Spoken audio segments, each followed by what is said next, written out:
right, thank you. Good morning, everyone. Still morning. Great to see a good crowd out here in this beautiful room. Andrew, thanks for joining us. Well, thanks for having me up here. Very excited. We're going to talk about lots of interesting ideas and questions around energy and around the energy mix.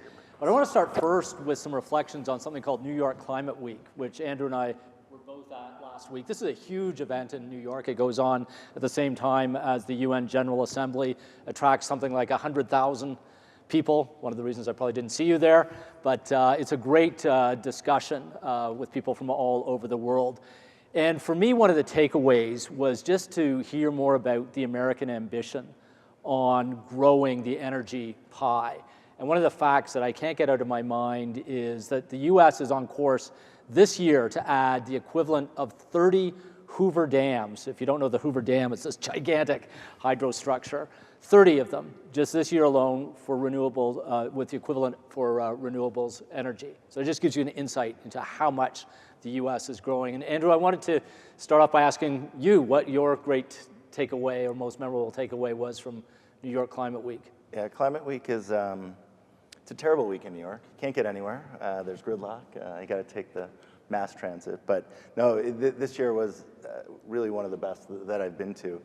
The first event I attended, there were some, we'll call them climate celebrities. I was very excited to see them. I thought, what a great chance to walk in and listen to maybe an evolved view here in 2024 about how we can approach the growing needs of the world from the energy standpoint.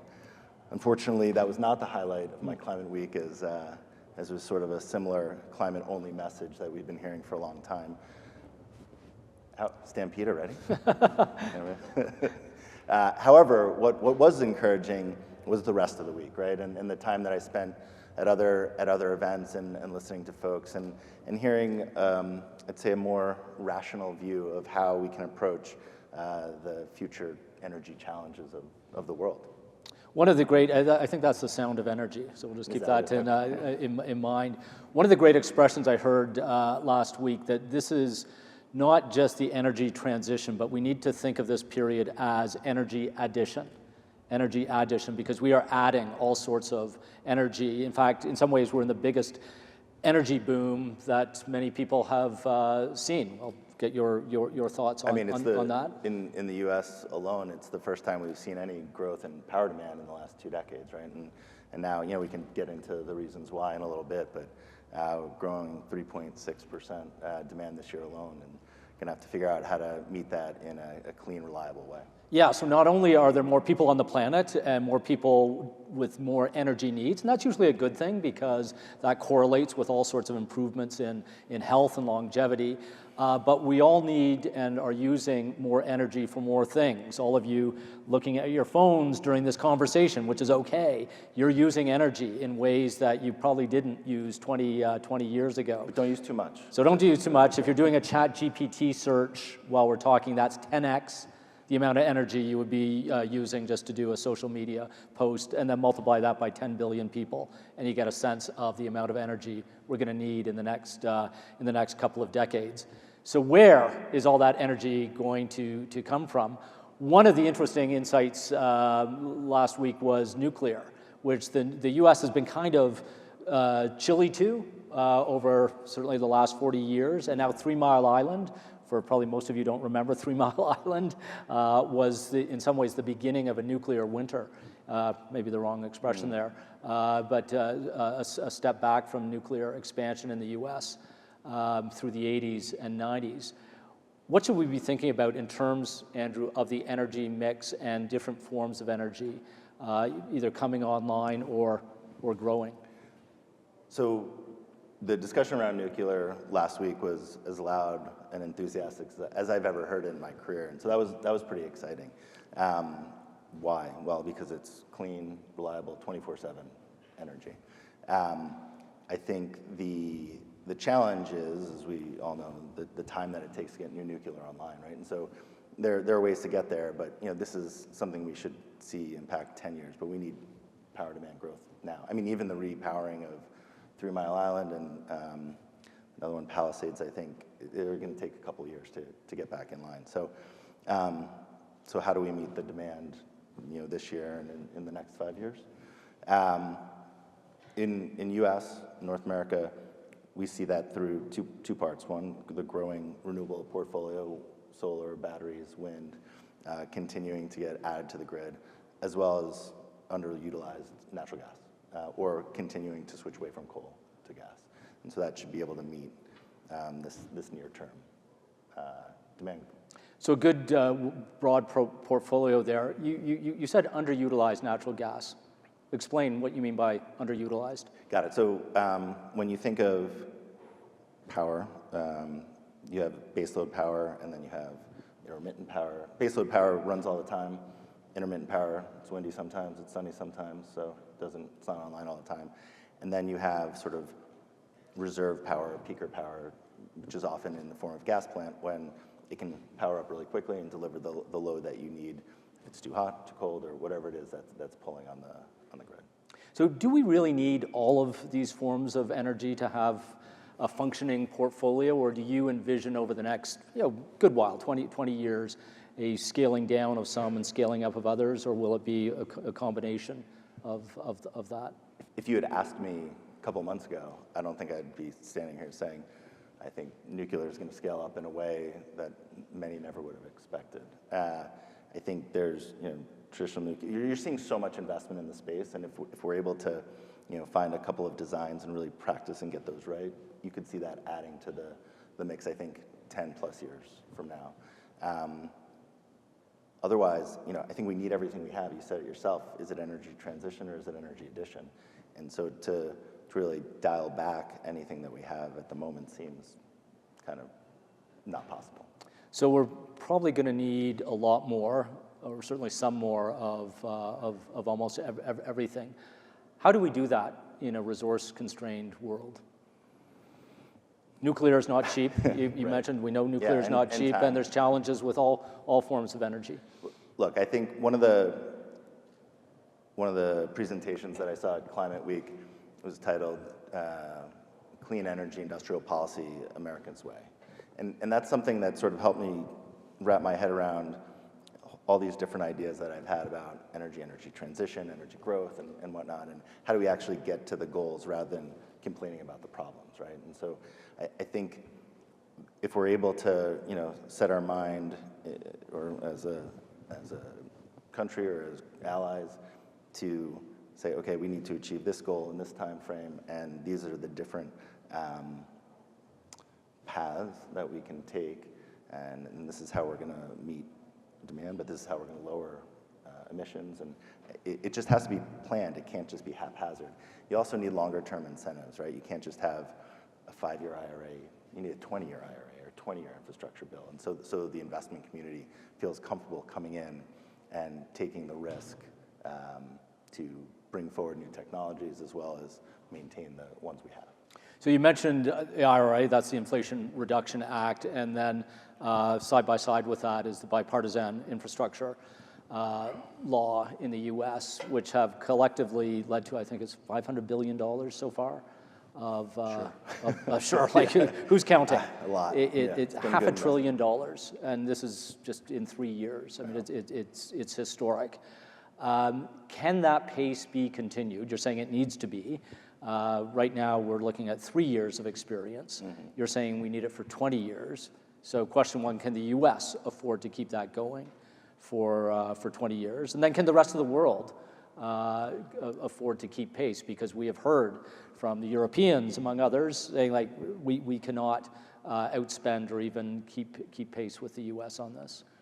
Well, I think as long as the programs are in place and investors can feel comfortable with the risk that they're taking as they invest, yes, but I don't think you have to scale up at this rate of investment from the public sector. I think the private sector, has dry powder 6 times the amount of what the government's ready to invest, and so but it's sitting on the sidelines. We watched over the last 3 years, billions and tens of billions of dollars, hundreds of billions of dollars raised in the private sector, venture, private equity, and as we engage with those clients and we talk to them, they're still, hesitant to deploy capital because the return rate versus the risk rate, they don't match up. Okay, I was going to say what's holding them back. You've just answered that partially. but what sort of return rate are they looking for? Are they looking for the risk actually just to come down? So depending on the type of fund, right? If you're an infrastructure fund or a private equity fund, you're looking, low teens to high teens rates of returns. But the risk in order to get those kinds of returns with some of the newer technologies is too high. And so if you have the backing of government, certainly in the earlier stages, or you have government helping de-risk certain types of new energy, whether it's batteries, which I know we do, right? Whether it's through DOD or DOE, and or the loan office, right? You're seeing that support. I think there just needs to be more confidence that it's going to be there for longer. So investors are concerned the tap will turn off in the next right. in the next few years. It's one of the things that I think a lot of renewables investors over the last 2 decades felt, right? Are we still going to have the wind credit? Are we still going to have these tax credits? We don't know. And yes, they kept getting renewed, but there was that doubt for some time. And one of the advantages of IRA is that it did take a bit of that uncertainty out of tax credits. They do have a longer lifespan than a lot of previous Still waiting for some guidance on certain parts of it, but yeah, it gives you sort of a longer time frame. And in our country, in Canada, that's been a great point of hesitation, is the uncertainty over tax credits. Do you see a day when this can be coordinated or even harmonized across jurisdictions, across countries? You talked about the need for a clean energy industrial strategy, but can that be done in a multilateral way? Maybe. It's hard. There are so many different stakeholders, right? And I think you got to get it right at home. Not that I want to sound isolationist, but you want to get it right at home, and then while you're working with your allies. And I think North America is a great place to start for sure. Very similar interests, similar resources, and whatnot. And then beyond that, it could be tricky, challenging to bring other parties in that are not as aligned on philosophies. But I think over time we can get there. Well, it's one of the ideas we've been trying to raise discussion at RBC is how can Canada align more with the U.S. on energy security. We produce oil, gas, nuclear, as well as the supply chain from critical minerals on down, plus hydro and renewables. And because of the north-south flows of our country, it's easier to ship energy north-south often than it is east-west. That's just the nature of geography. So how do we create a more confident system that allows investors to say, okay, I'm willing to make a 20-year bet, which is what energy requires, is a 20-year bet. And I think we're moving in the right direction, right? And I think part of it is trying to bring supply chains closer to home, bring supply chains that are not as at risk through dealings with other countries that might not be friendly now or in the future, right? And whether that's, you said critical minerals, that's a key part of it, being able to process it closer to home. Look, we need to build a lot of stuff. We need to build a lot of stuff fast. That doesn't sound great to folks who are looking to lower emissions in the near term, but if our goal is to lower emissions longer term, that's what we have to do. And it's going to take all of these resources that you talked about, and North America is blessed with all of these resources. So being able to get that sort of sorted in the near term will help us meet goals. And it's not just natural resources, it's human resources. There's a lot of skills that go into all forms of energy, and I've been impressed to see the number of Canadians working in the US on things, whether it's nuclear. We're world leaders on nuclear safety, on nuclear engineering. We're able to export that know-how. The same is true for critical minerals and mining. It was interesting in New York to see and hear about crews of Hydro-Quebec engineers building a transmission line down the Hudson. No, they let you build a line? Right down the line. No. It's underwater. It's going under Nobody Lake. saw it. It's going down it's underwater under Lake Champlain, and then it's going to go down the Hudson. But in 2026, so just the year after next, this is going to connect with Manhattan and allow Manhattan to get off coal to a significant degree. So just one part of the puzzle, but an important not just piece of technology and investment, but also the know-how that Hydro-Quebec in this case has that it's able to export to the U.S. So a good kind of illustration of that cross-border. Absolutely, and labor is a big factor in being able to achieve these goals as well. And we were just having a conversation earlier today with a client talking about how they want to get more FID approvals for a Western Canada liquefaction plant, because they're almost done with the one they got and they want to keep all the workers there, right? You don't want people to go off and then have to all restart. You have the momentum, and I think it'll be the same for nuclear and solar and all of these different energy sources that we're advancing today.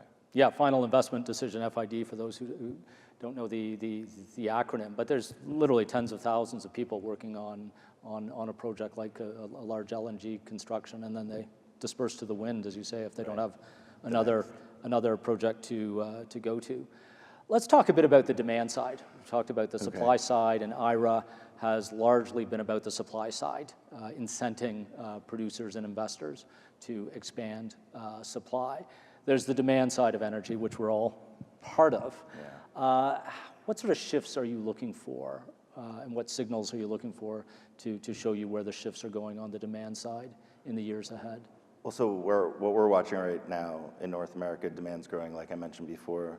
It's from AI, it's from EVs, it's from onshoring, reindustrialization.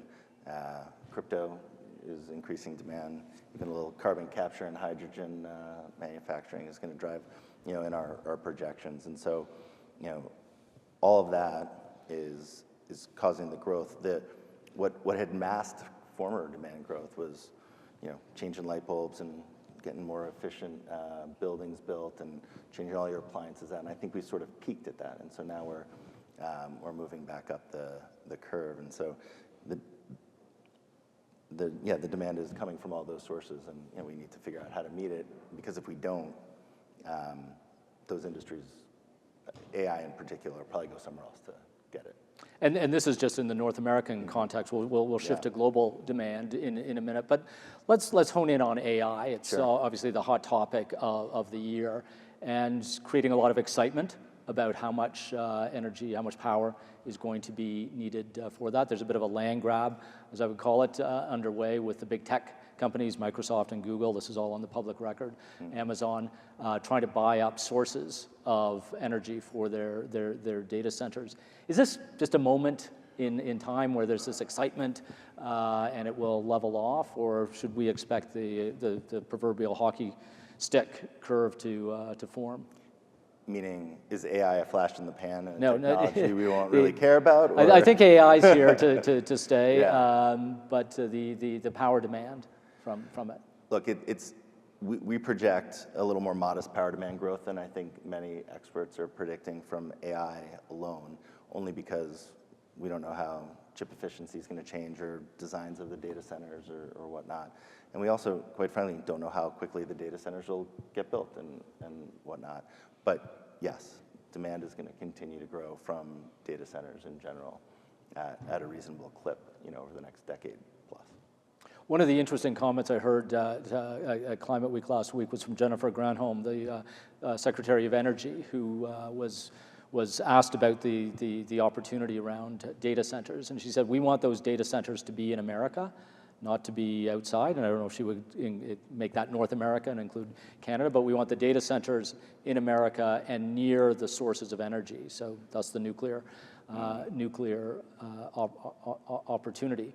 But the power source is sometimes not near the populations for good reason. Right. Are we going to have to rethink the geography of power supply to get it closer to where people are and where their data is? Well, as you're building new data centers, if it's not the data centers where you get your Amazon orders from, but it's the data centers that train the AI models, latency isn't as much of an issue. So you can actually build data centers, in theory, further away from population centers and closer to where new power sources could be built.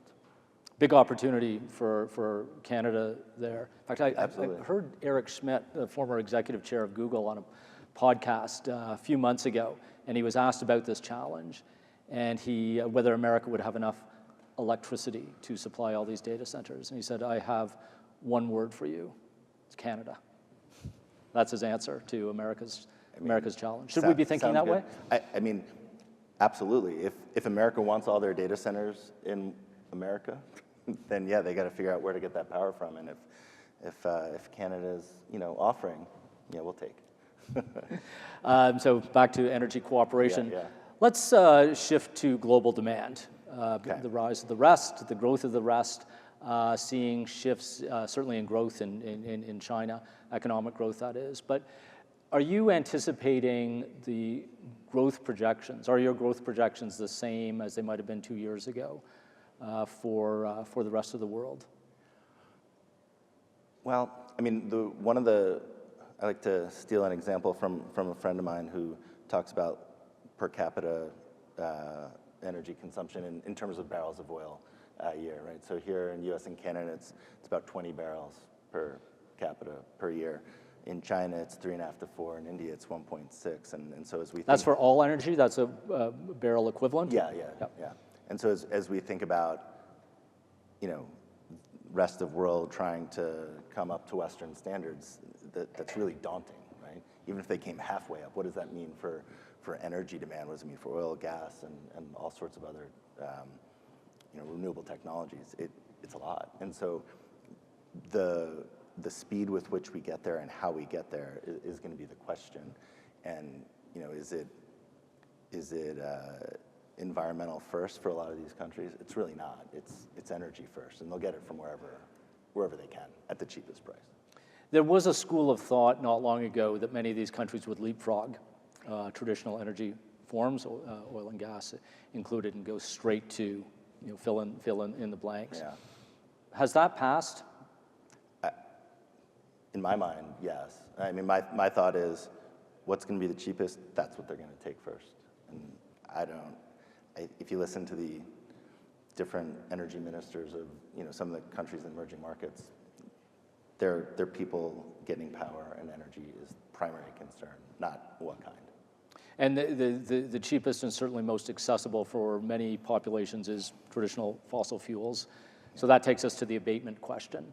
Are you seeing progress in abatement technologies and the capital that's needed to scale them to give you confidence that there will be that scaling of abatement carbon capture, for instance? No. That's a pretty quick answer. I think are we seeing lots of projects announced? Are we seeing investors trying to take advantage of the credits for carbon capture and whatnot? Absolutely, we're seeing it. It's whether or not the projects are getting built and done, and how much of an impact, even if all of the announced projects were built in carbon capture, would have on the emissions profile as that continue to grow. So, will we see them continue to progress? Yeah, I guess so. But it's the scale that's the challenge at the moment on carbon capture in particular. And I'm going to say more novel. Hydrogen isn't novel, but newer forms of scaled energy, like hydrogen. Do you see that becoming a significant option going into the 2030s, or is that still on my desk? There's still 10 years away, which hydrogen has always been, or 20 years away? In 2005, I read a book called The Hydrogen Economy. The hydrogen economy was 10 years away, and here we are about 20 years later, and it sort of feels the same way. It's expensive, and if you're making green hydrogen, you're making it more expensive with having to use green energy that's already good to go do something else, right? And so I understand it can be used in other hard-to-abate sectors, but until we find a process, I say here in Canada, until we find a process that lowers that cost in a way to be competitive with, really at the moment, fossil fuels, it's going to be hard to say the hydrogen economy is here. So that's a pretty frank and realistic assessment of where the world is and probably where we're going over the next 10, maybe longer, 10 years or longer. I wonder if in the remaining minutes, Andrew, if you could help us situate Canada into that global energy picture. We make kind of all of the above to this discussion. What should Canadians be thinking about as we look out, say, 10 years? We talked about it earlier. Canada is blessed with lots of different natural resources, natural gas in particular. And you've heard from many executives, and one in particular, about how natural gas can help decarbonize the world if it were able to displace coal. can't do that unless you get it out in the water and to the areas that need it. It also has to be cost competitive. And so I think the ability for Canada to continue to develop those resources will actually be a tailwind in emissions reductions for sure. And it should be good for Canadian industry as well. Competitive, though, globally, and competitive to attract the capital for that. You talk to a lot of investors and allocators of capital. What do we need to be thinking about to attract that capital, regardless of what we're going to deploy it for? In terms of natural gas or just in general? No, across the energy portfolio. I mean, just having, like we talked about earlier, right, a strong clean energy industrial policy, right, with guideposts and support and de-risking measurement metrics for the investors, right? That's all they want. They want to be able to look at their portfolio, risk it, go to their investment committee and say, this is, expected return is here because we see A, B, and C. And so until we see A, B, and C, it's hard to do that. And so when you have that support from government and other agencies, it incentivizes that investment. Yeah, I might add to that to the old cliche, nothing succeeds like success, and we have to find more success stories, develop more success stories at scale. That's been part of the magic of IRA. It just got capital, got money out the door, and that's now creating a flywheel that's attracting more capital, private capital. Yeah. We've had some swings and misses in our country. I'm thinking of the Capital Power situation that the world hears about and maybe has a bit of pause. How do we kind of offset those with more big scale projects that will draw in some of that global excitement? I would think. Got a minute left, Andrew. Okay. Just want to. We were talking earlier off stage about our kids. We both have children of a new generation. They'll have decades longer than us in this. What do you hope for your kids when you think out 25 years or longer when it comes to global energy? Oh, global energy only? You don't want me to other hopes for my children? I hope they're able to live in a world that has, access to clean, reliable energy at a cost that's affordable for not just them, but the rest of the world. And it's a big challenge, but I think that's what we're faced with today as players in the global energy industry, and that's our challenge, is finding out how to meet the growing energy demand of the world. We can say in a fair and equitable way, but in a way that delivers the quality of life that we expect here and the quality of life that others expect to have as we go forward. That's a great aspiration. Thanks for coming to Calgary, and thanks for the conversation. John, thanks for having me. It's been great. Thanks. Join me in